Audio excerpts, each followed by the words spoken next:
What's up, YouTube? Welcome to ExceedTheHype.com. It's your boy Lucrecio coming at you with another video. Alright, today's video is entitled The Philadelphia 76ers Are a Playoff Team in the Eastern Conference, because that's exactly what I think they will be in this upcoming season. Alright, the Philadelphia 76ers are one of the most exciting teams as far as what they can become and what we can see them do in the upcoming season and seasons going forward.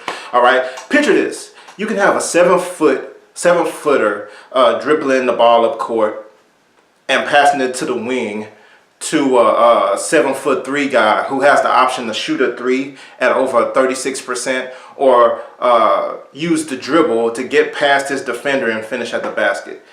Somebody who's 7'3" with these abilities, somebody who's 7 foot tall playing point guard. It's a legit 7 foot because he had a growth spurt this past off season or whatever. So now he's listed at 7 feet at least. But a true 7-footer playing point guard position. It is a crazy time if you are a Philadelphia 76er fan, and I absolutely believe that it's going to be a playoff team. Let's talk about the roster in Philadelphia. You guys have so much talent on this roster that if they can stay healthy, they could do great things in the NBA or whatever for years to come. One thing I do have to point out though, if I was a Philadelphia general manager or in that front office, one of the first things I would do is get the NBA history books or whatever and find the Phoenix Suns from 2004 to about 2007, 2008 or whatever, and locate everybody on that training staff. And if they're still working, hire them, get them on your training staff. If they're not working, get them in anyway to train the training staff that you have, to pick their brain for all the information they have. Because remember, they used to call this the Phoenix Suns medical staff or trainers or whatever, like the fountain of youth or whatever. Because remember, Grant Hill went there and extended his career, played all 82 games. They were just funneling these washed up people into that training staff, and then they were coming out and producing more and being healthier and having healthier careers and doing whatever was necessary because that training staff was so talented. So it needs to tap into that, get some of those guys in there in Philly or whatever to care for these guys. And then they need to go find LeBron James's training staff and see who you can get to defect over to your side. There has to be somebody who's underutilized or not getting the credit or whatever, who's willing to leave or whatever. You need those guys on board too, because one of your main goals is to make these great young players, these really good young players or whatever, as healthy and to keep them as healthy as possible so they can produce more on the court. The reason why it's going to take more with this team is just simply because it's a team of a bunch of rule breakers or people who challenge conventional wisdom of basketball. If you think about Ben Simmons, right? We've always had 7-footers, right? Back in the 90s or whatever, every team had one. Everybody needed a center. The game was played inside out or whatever, back to the basket. You needed somebody to get you easy buckets close to the rim. There's always been 7-footers. So it's not that the fact that he's 7 foot or whatever that's the issue here. It's the fact that if you compare what Ben Simmons is going to be doing, playing the point guard position, having the ball in his hands, creating everything off of drive and kicks and things of that nature, the movements that he's going to be doing, the sharp cuts and the little quick moves to blow past defenders or whatever, it's just so much different than what we've seen in history of 7-footers being able to do. If you think about the range of motion and things 7-footers used to do. You come down court, you try to run to the rim or whatever, try to seal your man under the basket. If you don't get that position or whatever, if you get pushed out a little bit, you catch the ball like 8 feet or whatever away from the basket, and then a drop step and a hook shot or something like that. You know what I mean? It's methodical motion or whatever. It's not quick cuts or whatever that's gonna be harsh on your knees and your joints or whatever. It's more methodical type of movements that people were used to, and reasons why a 7-footer could withstand a long NBA season. So with these guys, you're gonna have him and Joel Embiid, really, because Joel Embiid doesn't play like a big man either. He can get in the post and he can shoot a hook shot over both shoulders and execute a drop step. He can do all that stuff. But on top of that, he can also catch the ball at 18 feet and face up his defender and blow past him. Not blow past him, but being that he'd be guarded by a center who's most likely going to be a lot slower, he'd be able to get past them and get to the rim.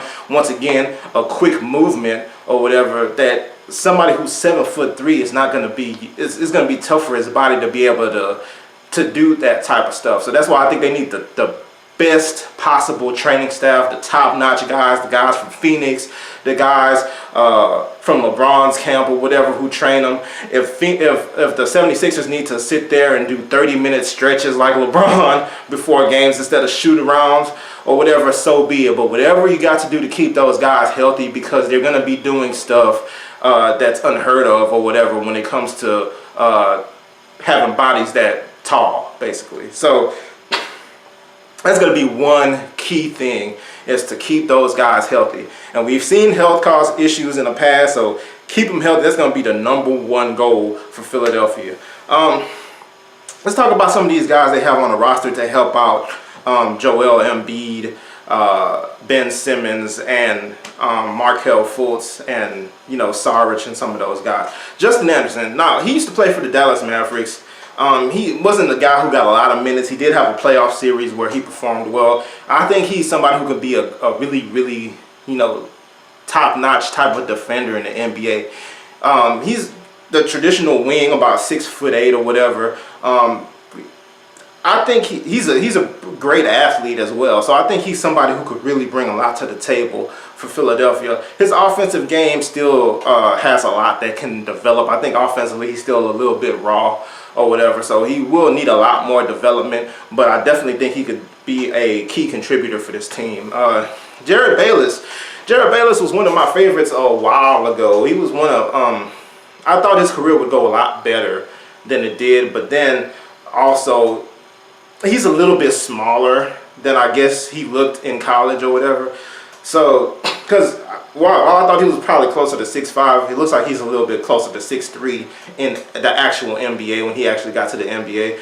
So he hasn't been in the best situations for his skill set. I always thought he'd be a good combo guard or whatever. I thought he could even play point guard, but it didn't really turn out like that. But he's definitely somebody who can play the game of basketball, who can come off the bench and give them, who can try to attack the basket and try to give them some playmaking. So I think he will continue to be a good pickup for them. Robert Covington. Robert Covington is kind of like the forgotten man in Philadelphia. Like, over the last 2 seasons or so, he's kind of been their best player. Like, he's been the most consistent, the one who comes to work every night. Not saying come to work like he's been relatively healthy or whatever, whereas a lot of the other players haven't been able to be healthy or whatever. But he's there consistently, and he's the leading scorer a lot of nights or whatever. He's been the guy who's bringing it, who's probably their best option on a lot of the nights or whatever. And he keeps getting kind of pushed aside because there's so much more star power on that team. But I think he, as that starting 3 or whatever, I think he's going to be very vital for them. And he's also not a small guy either. He's about 6'8" or whatever, and he can shoot threes, he can attack, he can do what you need him to do. He's not a name in the NBA, but he's going to be one of those key type role players or whatever who's going to be big for that team, because he's always going to be a huge part of that team. Joel Embiid. What can you say about the 7'3" monster? He can shoot threes, he can play inside, he can defend, he's a good rim protector. He can basically do whatever you need him to do. And he's a spectacular, he's a crowd favorite. He'll put butts in the seats, basically. He's what you need out of like your superstar. I don't know if he's going to be considered the main star of that team. I think Ben Simmons and Markelle Fultz might have something to say to it, but he's probably going to be the most important player. He definitely would have won Rookie of the Year this season had he played more games. That was literally the only reason he wasn't the Rookie of the Year. He was somebody who was like on ESPN a lot or whatever. Everything he did, the antics and stuff. He's definitely has that star power already. So he's definitely going to be a huge piece going forward. Markelle Fultz. He's going to be very, very interesting. I did not get to see him at Washington State because they didn't have a lot on TV. They weren't on TV very much at all.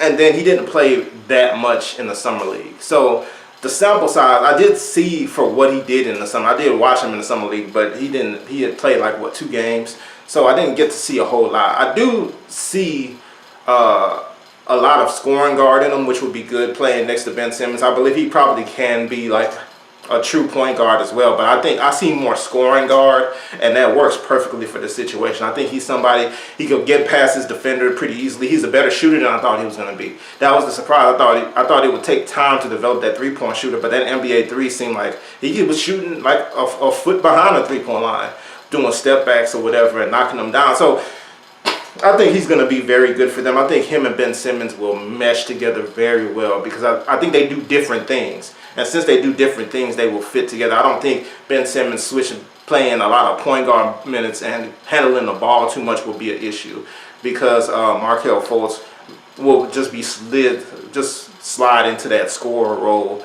and just be like a gun, basically. So I think that's going to work well. They did add Amir Johnson. I've never been that big of an Amir Johnson fan, but I do think he would be very good for them as a backup center. Hopefully everybody stays healthy. If he becomes your real center, then you have a little bit of an issue. But as a backup center, I think he'd be really good. There's some guys on here I don't really know though. Matthias Lazort, don't know too much about him. TJ McConnell, he's kind of been the forgotten man or whatever. Last season, he had some good moments. I do think they really did need a upgrade at the point guard position. But I'm assuming now he's going to be the backup point guard, and I'm pretty sure that'll work just fine. He had some very good games last season. Like he had some game-winning shots and things of that nature. But I thought, considering the situation where they were expecting somebody else to be the main playmaker or whatever, and he just kind of got thrust in there, I thought he played really well. So I like him in that backup point guard position. Jahlil Okafor. Now we're getting to it.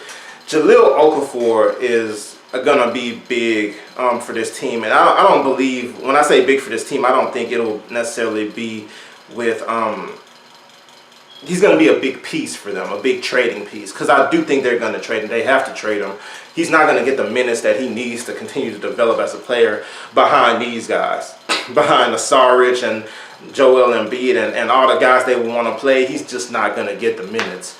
And I think he will still have some value around the league.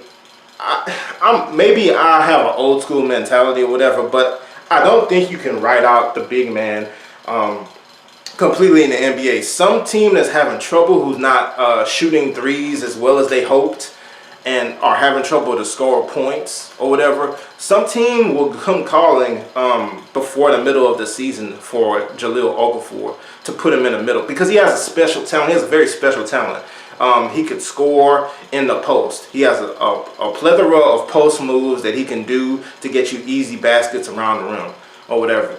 And that's rare. Like, it takes years and years and years to polish those types of skills. They used to be, you know, the thing. Remember Al Jefferson, even though that was still after that generation or whatever. But Al Jefferson for a while had a whole lot of interest all the time, just because he had that special talent. And then before that, you know, in the 90s and early 2000s or whatever, that was the thing. If you were a big man and you had, you know, the drop step and the hook and then the fadeaway and all these different, the hook shot or the counter or the blah, blah, blah, you had all this stuff or whatever, you were the man. If you had it already and the coach didn't have to teach it to you at the NBA level, you were basically the man. So I do think somebody's going to come calling for Jahlil Okafor, and the Philadelphia may even get another piece that could really help bolster the team even more so. Let's talk about JJ Redick for a second. JJ Redick is somebody, knockdown shooter, had a couple of down years in LA, even though that was a playoff team. Said he wasn't even enjoying basketball anymore. I thought he made a very daring choice to join a young team like that with his skill. Because, you know, most people, when they start getting up there in age, not that he's that old, when they start getting up there in age, they're like, okay, I got to win a championship, I got to win a championship, I got to join the contender, I got to do this, I got to do that. He's just said, okay, look, this is a new exciting team. I can be one of the missing pieces to help them get to the next level as a team. And I thought that was, you know, admirable for him to do that. He's going to bring them, he's going to give them a lot of floor space. he's going to get a lot of easy shots because, once again, Ben Simmons is going to put a lot of pressure on the defense because it's going to be hard to find a matchup for him. Who are you going to guard get Ben Simmons with coming down court, handling the ball, initiating the offense? You're going to put a power forward on him because of the height? You're going to put a guard on him? Who on earth are you going to put on Ben Simmons? That's going to be such a problem. Teams are going to be like trying to fluster, trying to figure it out. And meanwhile, you have J.J. Redick coming up the baseline or whatever, open in the corner a lot. So J.J. Redick is definitely going to be a huge piece for this team. Dario Saric is another big factor. I don't know too much about his game because, honestly, when I watch Philadelphia, he's not necessarily the person I'm paying attention to. I know he has the ability to space the floor and things of that nature. I look forward to seeing him a little bit more as far as on the court. And then Ben Simmons. Once again, Ben Simmons is kind of the guy that I keep focusing on because I like his game. His game reminds me a lot of Giannis Antetokounmpo. And I really love Giannis Antetokounmpo's game. I think the fact that his arms are freakishly long, and you can see him get rebounds stretching all over, like Stretch Armstrong or whatever. I think that's amazing. And then to have that person always initiating the offense, you see how LeBron James kind of affected the NBA because the guys coming up under him, all these athletic freaks who can do this point guard stuff and score and do all this stuff at 7 feet or 6'10" or 6'11". It's ridiculous. But we saw these past playoffs how much of a weapon Giannis Antetokounmpo was. So seeing that and seeing he's just going to continue to get better, when you see another guy like Ben Simmons, it's just exciting to see that because he's going to be that same type of player. I don't know if he's going to be able to put up 23 points a game or whatever like Giannis or whatever, but I think he could definitely get the assists probably even more because he really plays like a point guard. He can score as well as far as Ben Simmons is I'm talking about. He can score as well, but he can really play the point guard position. Like an actual point guard, not somebody masquerading as a point guard or whatever. So it's really exciting to see. I really do think he's going to end up being the face of the franchise out of him and Embiid, but I think it's just going to be ridiculous to see 7 feet tall, initiating every bit of the offense or whatever, and winning games or whatever like that. It's going to be a heck of a mismatch. They're going to have so many mismatches on the court at the same time. It's going to be ridiculous to try to game plan to play against this team if they can stay healthy and if they can mesh together well, if the coaching is good, and if they learn how to play defense and things of that nature. They're going to be a tough team out in the East. And as tough as they are, they're going to be there for a while. All right. That's the video. Let me know what you think. Let me know if you agree, disagree. If you enjoyed the video, like the video and subscribe. All right. See you next time.